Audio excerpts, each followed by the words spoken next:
E aí, para a gente começar o nosso bate-papo aqui, eu gostaria de trazer algumas definições. Então, a primeira delas é o que que é o drone, né? A gente usa muito esse termo. O que que é isso, então? É um brinquedo? É uma câmera voadora? É um sensor que voa? É uma arma? Bom, o que a gente vai adotar aqui é que o drone é uma aeronave, tá? O termo drone, ele é muito utilizado pelos órgãos de comunicação, tá? Ficou popular esse termo e é muito comum a gente ouvir ele.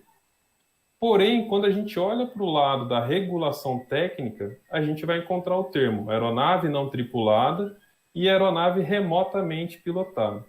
Mas eu gostaria de destacar que a gente está sempre falando de uma aeronave, e isso impacta bastante do ponto de vista regulatório. Então, se a gente olhar a base regulatória, o termo drone não é utilizado. A gente vai encontrar aeronave remotamente pilotada e aeronave não tripulada.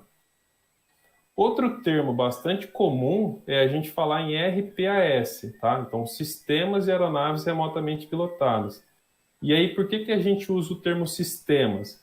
Porque a gente está falando da aeronave, a gente está falando da estação de pilotagem e do enlace de comando e controle, que é a comunicação que ocorre entre a estação e a aeronave. Tá? E também, por que que a gente não chama de controle simplesmente e sim estação? Porque a imagem aqui nos mostra uma complexidade muito maior do que um simples controle. Tá? Então, isso é chamado de estação de pilotagem.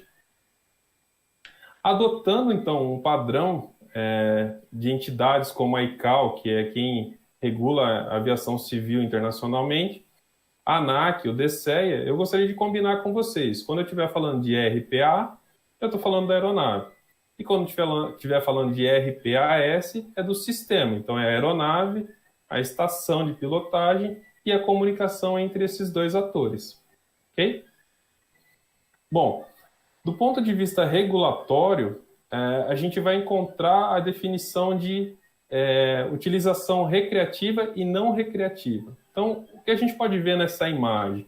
Se a gente estiver utilizando, por exemplo, uma aeronave multirotora e estiver explorando comercialmente, por exemplo, a imagem que está sendo captada com esse equipamento, esse uso comercial ele é considerado como não recreativo, e aí, a partir desse momento, a gente tem a regulação entrando em cima do RPA. Se fosse um uso recreativo, nós estaríamos falando de aeromodelismo, ok? E aí, um dos pilares da regulamentação já nem olha para essa atividade.